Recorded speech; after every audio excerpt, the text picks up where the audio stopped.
മധുരരാജയ്ക്ക് രാജകീയ വരവേൽപ്പ്. മമ്മൂട്ടി ആരാധകർ ഏറ്റവും കൂടുതൽ കാത്തിരുന്ന ചിത്രം മധുരരാജ ഇന്ന് ലോകവ്യാപകമായി 820 സ്ക്രീനുകളിൽ എത്തിയിരിക്കുകയാണ്. കേരളത്തിൽ മാത്രം 261 സ്ക്രീനിലാണ് ചിത്രം പ്രദർശിപ്പിക്കുന്നത്. റിലീസിന്റെ തലേന്ന് രാത്രി മുതൽ തന്നെ ആരാധകർ വൻപൻ ആഘോഷ പരിപാടികളാണ് തിയേറ്ററുകളിൽ ഒരുക്കിയിരുന്നത്. 150ഓളം ഫാൻ ഷോകളുമായി മലയാളത്തിലെ ഏറ്റവും ഉയരമുള്ള 143 അടി കട്ടൌട്ട് ഒരുക്കി രാജകീയ വരവേൽപ്പാണ് ചിത്രത്തിന് നൽകിയത്. പുലിമുരുകൻ എന്ന വലിയ ഹിറ്റ് ചിത്രത്തിന് ശേഷം വരുന്ന വൈശാഖിന്റെ പടമായതിനാൽ തന്നെ പ്രതീക്ഷകൾ ഏറെയായിരുന്നു. എന്നാൽ ആ പ്രതീക്ഷകൾ ഒട്ടും കുറയ്ക്കാതെ പ്രതീക്ഷിച്ചതിലും അപ്പുറം തരാൻ ചിത്രത്തിന് കഴിഞ്ഞു. പോക്കിരി രാജയുടെ രണ്ടാം ഭാഗം എന്ന നിലയിൽ അല്ല ചിത്രം എടുത്തിരിക്കുന്നത്. പകരം രാജയുടെ രണ്ടാം വരവാണ് മധുരരാജ. തിയേറ്ററിനുള്ളിൽ ഉത്സവ പ്രതീതിയാണ് അനുഭവപ്പെട്ടത്. മധുരയിൽ നിന്നുള്ള രാജയുടെ എൻട്രി സീൻ എടുത്തു പറയേണ്ടതാണ്. പോക്കിരി രാജയിലെ എൻട്രി സീനിനേക്കാൾ ഗംഭീര എൻട്രിയാണ് ഇതിൽ വൈശാഖ് ഒരുക്കിയിരിക്കുന്നത്. പീറ്റർ ഹീനന്റെ ആക്ഷൻ രംഗങ്ങൾ ആണ് ചിത്രത്തിന്റെ ഹൈലൈറ്റ്. ഈ പ്രായത്തിൽ മമ്മൂക്കയുടെ പ്രകടനം എടുത്തു പറയേണ്ടതാണ്. അണിയറ പ്രവർത്തകർ പറഞ്ഞതുപോലെ തന്നെ മമ്മൂക്ക ഞെട്ടിച്ചു.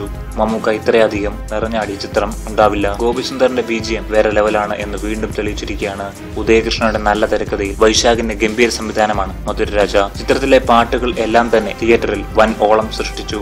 എടുത്തു പറയേണ്ടത് മോഹമുന്തിരി എന്ന ഗാനമാണ്. ചിത്രത്തിന്റെ ഒരു പ്രധാന വഴിത്തിരിവിലാണ് ഈ ഗാനം ഒരുക്കിയിരിക്കുന്നത്. മലയാളത്തിലേക്കുള്ള സണ്ണി ലിയോണിന്റെ എൻട്രി ഗംഭീരമാക്കിയ ഗാനമാണ് മധുരരാജയിലേത്. ഡാൻസ് എടുത്തു പറയേണ്ട ആവശ്യമില്ല. എന്നിരുന്നാലും വളരെ മനോഹരമായി സണ്ണി ലിയോൺ ചെയ്തിട്ടുണ്ട്. തമിഴ്നാടൻ ജയ് വളരെ നല്ല അഭിനയമാണ് ചിത്രത്തിൽ കാഴ്ചവെച്ചിരിക്കുന്നത്. രാജയുടെ ഇംഗ്ലീഷ് എല്ലാം പോക്കിരി രാജയിൽ നിന്നും പ്രേക്ഷകർക്ക് കൂടുതൽ ആസ്വാദകരമായി എടുത്തിട്ടുണ്ട്. മമ്മൂട്ടി എന്ന നടനെ പൂർണ്ണമായി ഉപയോഗപ്പെടുത്തിയ ഒരു ചിത്രം കൂടിയാണ് മധുരരാജ. പോക്കിരി രാജയിൽ നിന്ന് ഒരുപാട് വ്യത്യാസമുള്ള ചിത്രമാണ് മധുരരാജ.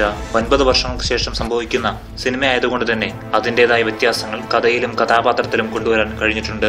ആക്ഷനും തമാശയും മാത്രമല്ല മധുരരാജയിലുള്ളത്. വൈകാരികത നിറഞ്ഞ നിരവധി അഭിനയ മുഹൂർത്തങ്ങൾ ഉൾപ്പെടെ ചിത്രത്തിലുണ്ട്. വില്ലനായി എത്തിയ ജഗപതി ബാബു നന്നായി തന്റെ റോൾ ചെയ്തിട്ടുണ്ട്. ആക്ഷൻ സീനുകളിൽ അന്യായ കയ്യടി ചിത്രം നേടി. പ്രതീക്ഷിക്കാത്ത പല മുഹൂർത്തങ്ങൾ ചിത്രത്തിൽ ഒരുക്കിയിട്ടുണ്ട്. പുലിമുരുകനിൽ വൈശാഖ് എങ്ങനെ വിസ്മയിപ്പിച്ചോ അത് ഇതിലും നിലനിർത്താൻ തനിക്ക് കഴിഞ്ഞു.